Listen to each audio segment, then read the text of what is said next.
नमस्कार दोस्तों, आइए आज के इस वीडियो में हम चर्चा करते हैं लुसेंट से भारतीय इतिहास। भारतीय इतिहास से जो जितने भी ऑब्जेक्टिव बनते हैं, जितने भी ऑब्जेक्टिव हैं उन सब का चैप्टर वाइज अध्ययन करते हैं। तो पहला चैप्टर है हड़प्पा सिंधु सभ्यता 2500 ईस्वी पूर्व से 1700 ईस्वी पूर्व तक। आइए देखते हैं पहला सवाल।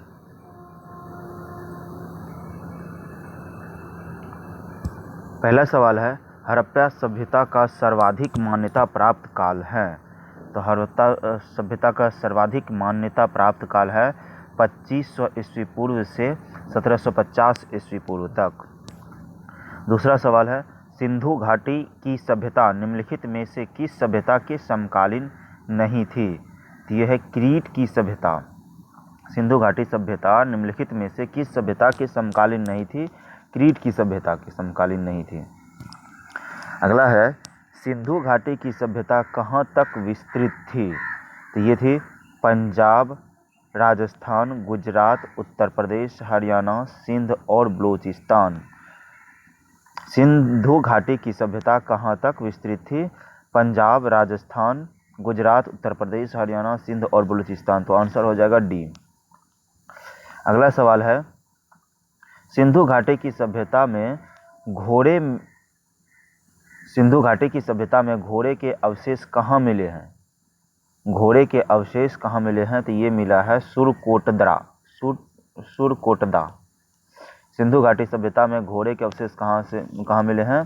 सुरकोटदा, ऑप्शन नंबर ए। अगला सवाल है सिंधु घाटी स्थल कालीबंगन किस प्रदेश में है? सिंधु घाटी स्थल कालीबंगन किस प्रदेश में है? तो ये था राजस्थान में। अगला सवाल है निम्नलिखित में से किस पदार्थ का उपयोग हड़प्पा काल की मुद्राओं के निर्माण में मुख्य रूप से किया गया था? तो ये किया था सेलखड़ी, स्टेटाइट। निम्नलिखित में से किस पदार्थ का उपयोग हड़प्पा काल के मुद्राओं के निर्माण में मुख्य रूप से किया गया था? सेलखड़ी। अगला है हड़प्पा सभ्यता किस युग की थी? हड़प्पा सभ्यता किस युग की थी? ये थी कांस्य युग के। हड़प्पा सभ्यता किस युग की थी? कांस्य युग के। सिंधु घाटी सभ्यता के लोगों का मुख्य व्यवसाय क्या था? ये था व्यापार। सिंधु घाटी सभ्यता के लोगों का मुख्य व्यापार क्या था? व्यापार। अगला सवाल है हड़प्पा सभ्यता के निवासी थे। हड़प्पा सभ्यता के निवासी शहरी थे। हड़प्पा सभ्यता के निवासी शहरी थे, ऑप्शन नंबर बी। सिंधु सभ्यता के घर किससे बनाए जाते थे? ईंट से। सिंधु सभ्यता के घर किससे बनाए जाते थे? ईंट से। हड़प्पा वासी किस वस्तु के उत्पादन में सर्वप्रथम थे? तो ये थे कपास में। हड़प्पा वासी किस वस्तु के उत्पादन में सर्वप्रथम थे? कपास में। अगला सवाल है निम्नलिखित विद्वानों में से हड़प्पा सभ्यता का सर्वप्रथम खोज करता था? तो ये था दयाराम साहनी। हड़प्पा सभ्यता का सर्वप्रथम खोज करता था दयाराम साहनी।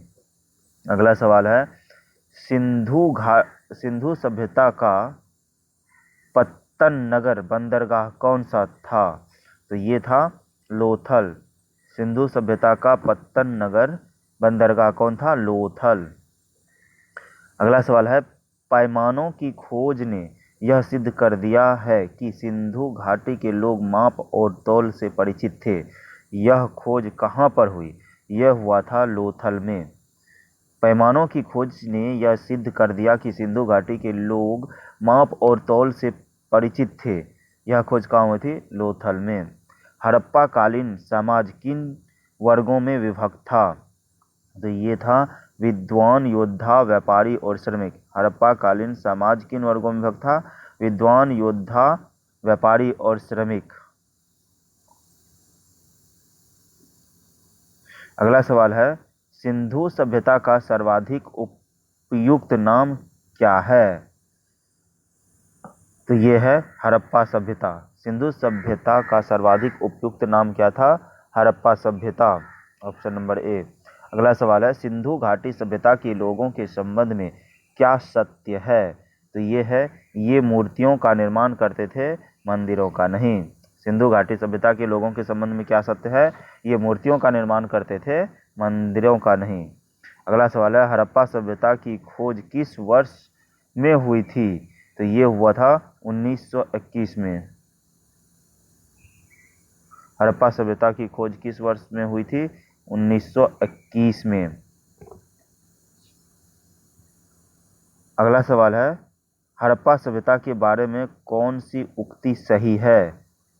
तो हड़प्पा सभ्यता के बारे में कौन सी उक्ति सही है? तो ये है, उन्होंने पशुपति का सम्मान करना आरंभ किया था। हड़प्पा सभ्यता के बारे में कौन सी उक्ति सही है? उन्होंने पशुपति का सम्मान करना आरंभ किया था। हड़प्पा के लोगों की सामाजिक पद्धति डैश थी? तो हड़प्पा के लोगों की सामाजिक पद्धति उचित समतावादी थी। हड़प्पा के लोगों की सामाजिक पद्धति उचित समतावादी थी। अगला सवाल है, सिंध का नखलिस्तान बाग हड़प्पा सभ्यता के किस पुरास्थल को कहा गया? तो ये मोहनजोदड़ो को। सिंध का नखलिस्तान बाग हड़प्पा सभ्यता के किस पुरास्थल को कहा गया? मोहनजोदड़ो।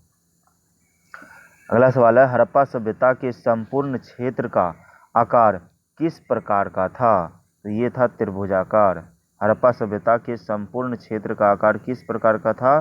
त्रिभुजाकार। अगला सवाल है, सूची 1 को सूची 2 से सुमेलित कीजिए। सूची 1 इसका है हड़प्पा। सूची 1 में हड़प्पा और 2 में है, इधर सूची 2 में है नदी।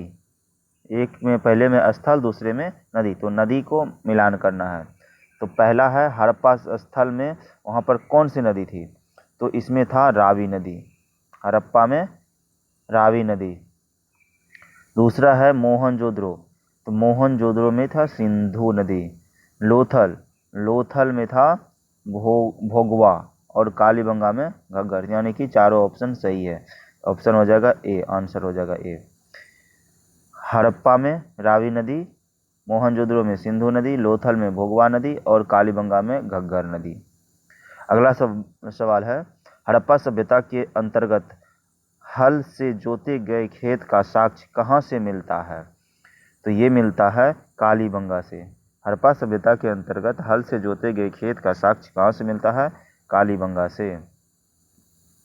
अगला सवाल है, सैंधव सभ्यता की ईंटों का अलंकरण किस स्थान से मिला है? तो ये मिला है कालीबंगा से। सैंधव सभ्यता के ईंटों का अलंकरण किस स्थान से मिला है? कालीबंगा से। मोहनजोदड़ो कहाँ स्थित है? तो ये है सिंध में। मोहनजोदड़ो कहाँ स्थित है? सिंध में। सिंध सभ्यता में बृहत स्नानागार पाया गया है? तो ये पाया गया है मोहनजोदड़ो में। सिंध सभ्यता में बृहत स्नानागार पाया गया है मोहनजोदड़ो में। अगला सवाल है, सिंध सभ्यता की मूर्ति में किस देवता के समतुल्य चित्रांकन मिलता है? तो ये मिलता है आद्य शिव। आद्य शिव। सिंध सभ्यता की मुद्रा में किस देवता के समतुल्य चित्रांकन मिलता है? आद्य शिव की। अगला सवाल है, निम्नलिखित में से कौन सा हड़प्पा कालीन स्थल गुजरात में था? तो ये था लोथल। निम्नलिखित में से कौन सा हड़प्पा कालीन स्थल गुजरात में था? लोथल। मोहनजोदड़ो को किस एक अन्य नाम से भी जाना जाता है? तो ये मृतकों का टीला के नाम से जाना जाता है। मोहनजोदड़ो को किस एक अन्य नाम से जाना जाता है? मृतकों का टीला, मड ऑफ डेड। अगला सवाल है, हड़प्पा सभ्यता का प्रचलित नाम है? इसका प्रचलित नाम है सिंधु घाटी की सभ्यता। हड़प्पा सभ्यता का प्रचलित नाम क्या है? सिंधु घाटी की सभ्यता। अगला सवाल है, सैंधव स्थलों के उत्खनन से प्राप्त मुहरों पर निम्नलिखित में से किस पशु का सर्वाधिक उत्कीर्णन हुआ है? तो ये हुआ है बैल का। सैंधव स्थलों के उत्खनन से प्राप्त मुहरों पर निम्नलिखित में से किस पशु का सर्वाधिक उत्कीर्णन हुआ है? बैल का। अगला सवाल है, सिंधु घाटी सभ्यता जानी जाती है। सिंधु घाटी सभ्यता अपने नगर नियोजन के लिए जानी जाती है। सिंधु घाटी सभ्यता अपने नगर नियोजन के लिए जानी जाती है।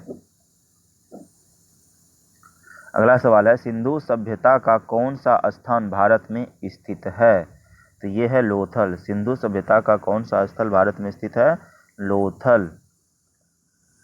अगला सवाल है, भारत में खोजा गया सबसे बड़ा पहला पुराना शहर हड़प्पा। भारत में खोजा गया सबसे पहला पुराना शहर था हड़प्पा। अगला सवाल है, भारत में चांदी की उपलब्धता के प्राचीनतम साक्ष्य मिलते हैं। ये मिलते हैं हड़प्पा संस्कृति से।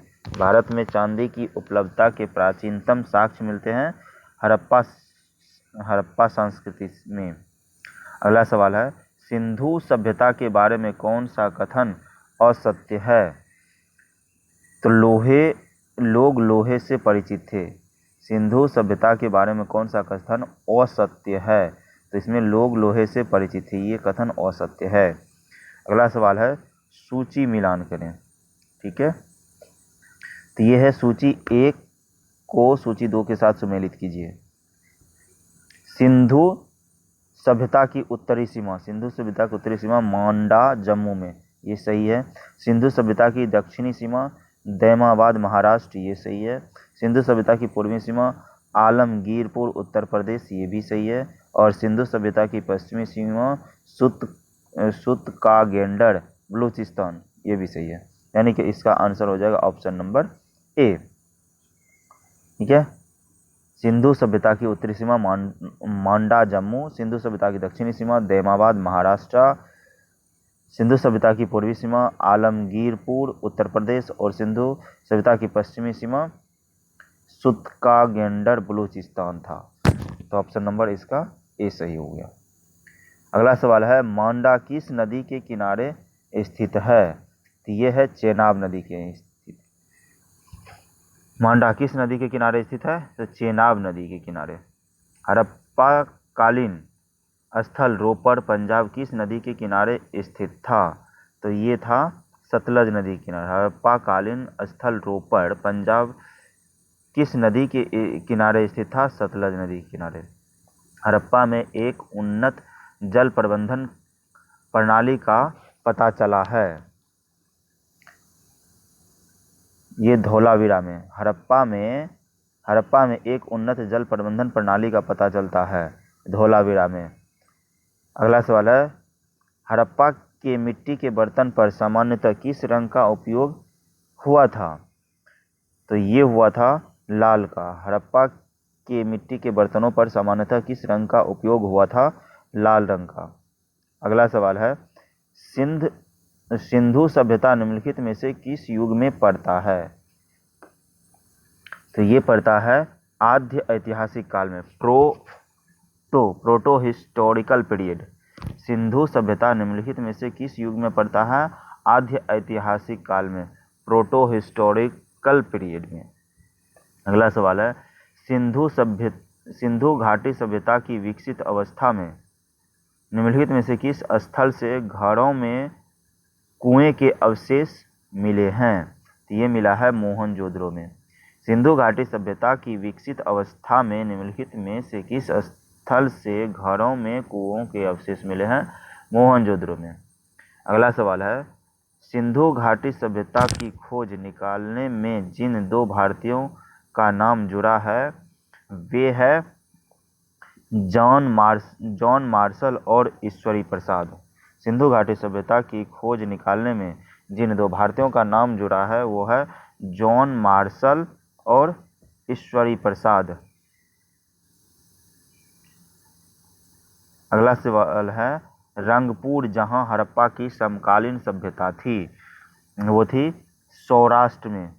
कहाँ, सौराष्ट्र में। रंगपुर जहां हड़प्पा की समकालीन सभ्यता थी सौराष्ट्र में। अगला सवाल है, हड़प्पा एवं मोहनजोदड़ो की पुरातात्विक खुदाई के प्रभारी थे। तो ये थे सर जॉन मार्शल। हड़प्पा एवं मोहनजोदड़ो की पुरातात्विक खुदाई के प्रभारी थे सर जॉन मार्शल। अगला सवाल है, निम्न में से किस पशु की आकृति जो मुहर पर मिली है जिससे ज्ञात होता है कि सिंधु घाटी एवं मेसोपोटामिया की सभ्यता के मध्य व्यापारिक संबंध थे? तो ये था बैल।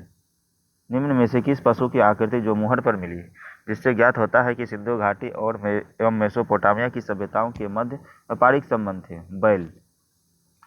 अगला सवाल है, सिंधु घाटी के लोग विश्वास करते थे, तो ये विश्वास करते थे मातृशक्ति में। सिंधु घाटी के लोग विश्वास करते थे मातृशक्ति में। अगला सवाल है, निम्नलिखित में से कौन सा सिंधु स्थल समुद्र तट पर स्थित नहीं है? तो ये है कोट दीजी। कोट दीजी, ऑप्शन नंबर डी। निम्नलिखित में से कौन सा सिंधु स्थल समुद्र तट पर स्थित नहीं है? कोट दीजी। अगला सवाल है, निम्नलिखित में से कौन मोहनजोदड़ो की सबसे बड़ी इमारत मानी जाती है? तो ये ऑप्शन नंबर बी है, विशाल अन्नागार ध्यान कोठार। निम्नलिखित में से कौन मोहनजोदड़ो की सबसे बड़ी इमारत मानी जाती है? विशाल अन्नागार ध्यान कोठार। हड़प्पा कालीन लोगों ने नगरों में घरों के विन्यास के लिए कौन सी पद्धति अपनाई थी? ये ग्रिड पद्धति। हड़प्पा कालीन लोगों ने नगरों में घरों के विन्यास के लिए कौन सी पद्धति अपनाई थी? ग्रिड पद्धति। अगला सवाल है, सूची 1 को सूची 2 के साथ सुमेलित कीजिए और सूचियों के नीचे दिए गए कूट का प्रयोग करके सही उत्तर चुनिए। यानी प्राचीन स्थल और पुरातात्विक अवशेष को मिलान करना है। तो एक साइड में स्थल, दूसरी सूची में है पुरातात्विक अवशेष। आइए देखते हैं। तो लोथल था गोदावरा। लोथल से गोदावरा मिला था। गोदावरा यानी डॉक यार्ड। दूसरा है कालीबंगा। कालीबंगा में मिला था जुता हुआ खेत। तीसरा है धोलावीरा। धोलावीरा से मिला था हड़प्पाई लिपि के बड़े आकार की 10 चिन्हों वाला शिलालेख। और चौथा है बनवाली से मिला था पक्की मिट्टी की बनी हुई हल्की प्रकृति। तो लोथल में मिला था गोदीबाड़ा डॉकयार्ड। कालीबंगन मिला था जुता हुआ खेत। धोलावाड़ा मिला था हड़प्पाई लिपि के बड़े आकार के 10 चिन्हों वाला एक शिलालेख। और बनवाली मिला था पक्की मिट्टी की बनी हुई हल्की प्रकृति। यानी ऑप्शन नंबर बी हो जाएगा इसका। अगला सवाल है, निम्नलिखित पशु में से किस एक का हड़प्पा सभ्यता में पाई मोहरों और टेराकोटा कलाकृतियों में निरूपण अंकन नहीं हुआ था?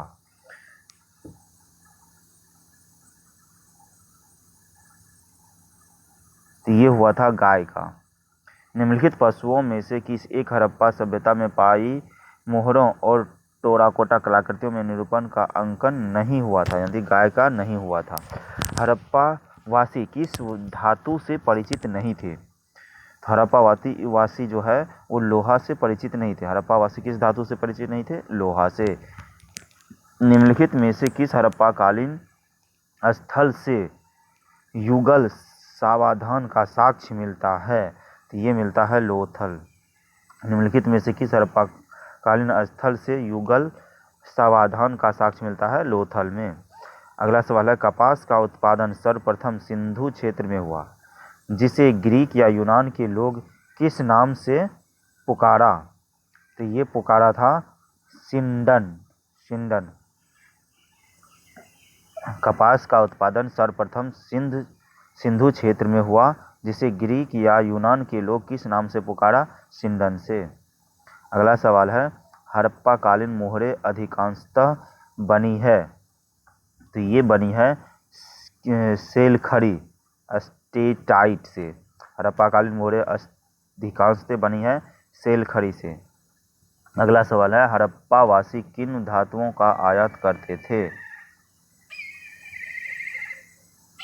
तो हड़प्पावासी जो वो करते थे चांदी, टीन, सोना तीनों का आयात करते थे। आंसर हो जाएगा ऑप्शन नंबर ए। हड़प्पावासी किन किन धातुओं का आयात करते थे? चांदी, टीन, सोना। 1, 2, 3 ऑप्शन नंबर ए। हड़प्पावासी लाजवर्द लैपिस लेजुली भवन निर्माण की सामग्री का आयात कहाँ से करते थे? तो ये करते थे हिंदू कुश क्षेत्र के बदख्शां से। हड़प्पावासी लाजवर्द लैपिस लेजुली भवन निर्माण की सामग्री का आयात कहाँ से करते थे? हिंदू कुश क्षेत्र के बदख्शां से। अफगानिस्तान स्थित सिंधु सभ्यता के स्थल है। तो इसके स्थल हैं मुंडीकाक, सुरतोगोई और देह मोरासी घोंडई, यानी ऑप्शन नंबर हो जाएगा सभी। अफगानिस्तान स्थित सिंध सभ्यता के स्थल है मुंडीकाक, सुत्तोगोई, देह मोरासी घोड़ी, यानी सभी है। तो ऑप्शन नंबर आंसर हो जाएगा डी। अगला सवाल है कौन कौन से नगर सिंधु सभ्यता के बंदरगाह नगर थे? कौन कौन से नगर सिंधु सभ्यता के बंदरगाह नगर थे? तो ये लोथल था, लोथल, सुतकोगेंडर ये भी था, अल्लाह दोनों एवं बालाकोट ये भी था, और कुनतासी सभी था, यानी आंसर हो जाएगा ऑप्शन डी। कौन कौन से सिंध नगर की सभ्यता के बंदरगाह नगर रहे थे? लोथल, सुतकागेंडर और अल्लादीनो एवं बालाकोट, कुनतासी सभी आंसर हो जाएगा। अगला सवाल है मोहनजोदड़ो से प्राप्त पशुपति शिव आद्य शिव मोहर में किन किन जानवरों का अंकन हुआ है? तो ये हुआ है व्याघ्र एवं हाथी का भी, गेंडा एवं भैंसा का भी, हिरण का भी। तो इसमें आंसर हो जाएगा सभी, ऑप्शन नंबर डी। मोहनजोदड़ो से प्राप्त पशुपति शिव आद्य शिव मोहर में किन किन जानवरों का अंकन हुआ है? व्याघ्र एवं हाथी, गेंडा एवं भैंसा, हिरण, इनमें सभी। किस हड़प्पाकालीन स्थल से नृत्य मुद्रा वाली स्त्री की कांस्य मूर्ति प्राप्त हुई है? तो ये हुआ है मोहनजोदड़ो से, ऑप्शन नंबर ए। किस हड़प्पाकालीन स्थल से नृत्य मुद्रा वाली स्त्री की कांस्य मूर्ति मिली है? मोहनजोदड़ो से। अगला सवाल है किस हड़प्पाकालीन स्थल से पुजारी की प्रस्तर मूर्ति प्राप्त हुई है? तो ये हुआ है हड़प्पा से। किस हड़प्पाकालीन स्थल से पुजारी की प्रस्तर मूर्ति प्राप्त हुई है? हड़प्पा से। किस सिंधुकालीन स्थल से एक ईंट पर बिल्ली का पीछा करते हुए कुत्ते के पंजों के निशान मिले हैं? तो ये मिले हैं चनहुद्रो से। किस सिंधुकालीन स्थल से एक ईंट पर बिल्ली का पीछा करते हुए कुत्ते के पंजों के निशान मिले हैं? चनहुद्रो से।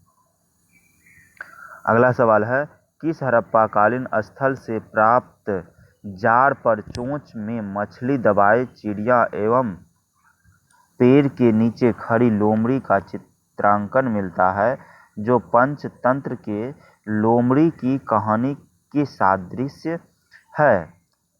तो ये मिलता है लोथल में। कहाँ?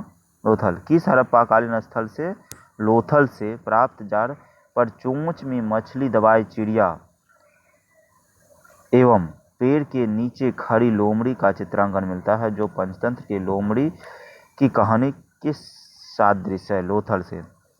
स्वातंत्र्योत्तर भारत में सबसे अधिक संख्या में हड़प्पा युगीन स्थलों की खोज किस प्रांत में हुई? तो ये हुआ था गुजरात में। स्वातंत्र्योत्तर भारत में सबसे अधिक संख्या में हड़प्पा युगीन स्थलों की खोज किस प्रांत में हुई? गुजरात में। निम्नलिखित में से कौन सी फसल हड़प्पाकालीन लोगों द्वारा उत्पादित नहीं की जाती थी? तो ये दालें। निम्नलिखित में कौन सी फसल हड़प्पाकालीन लोगों द्वारा उत्पादित नहीं की जाती थी? दालें। अगला सवाल है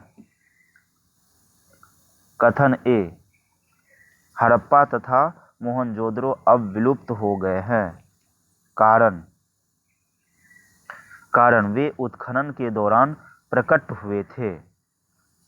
तो ऑप्शन है ए और आर दोनों सही है तथा आर ए का सही स्पष्टीकरण है। आंसर हो जाएगा ए।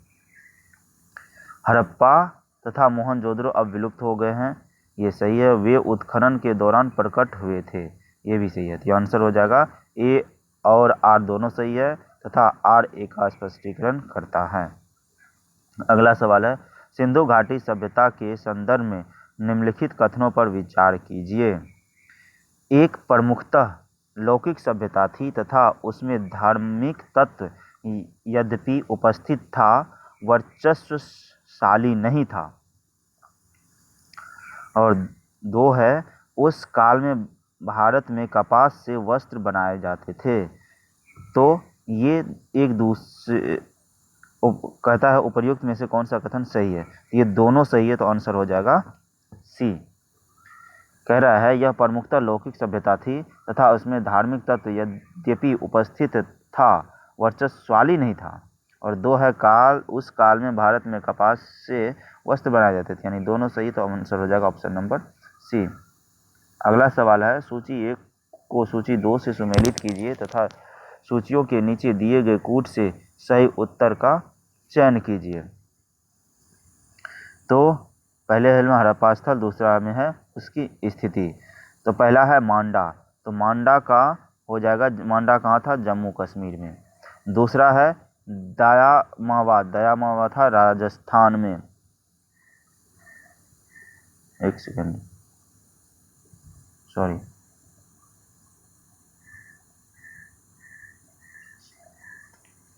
दयामाबाद था पहला, मंडाबाद था जम्मू कश्मीर में। दूसरा दयामाबाद था महाराष्ट्र में, और कालीबंगा था राजस्थान में, और राखी गढ़ी था हरियाणा में। तो इस तरह से ऑप्शन नंबर हो जाएगा इसका सी। मांडा जम्मू कश्मीर में, दयामाबाद महाराष्ट्र में, कालीबंगा राजस्थान में, और राखी गढ़ी हरियाणा में। अगला सवाल है, हड़प्पाकालीन स्थलों में अभी तक किस धातु की प्राप्ति नहीं हुई है? ठीक है, तो ये लोहा की प्राप्ति नहीं हुआ था। हड़प्पाकालीन स्थलों में अभी तक किस धातु की प्राप्ति नहीं हुई? लोहा की। किस पशु के अवशेष सिंधु घाटी सभ्यता में प्राप्त नहीं हुई है? तो ये गाय का। किस पशु के अवशेष सिंधु घाटी सभ्यता में प्राप्त नहीं हुई है? गाय का। दोस्तों, इसका आंसर ये दिया हुआ है। तो इस वीडियो में इतना ही। धन्यवाद।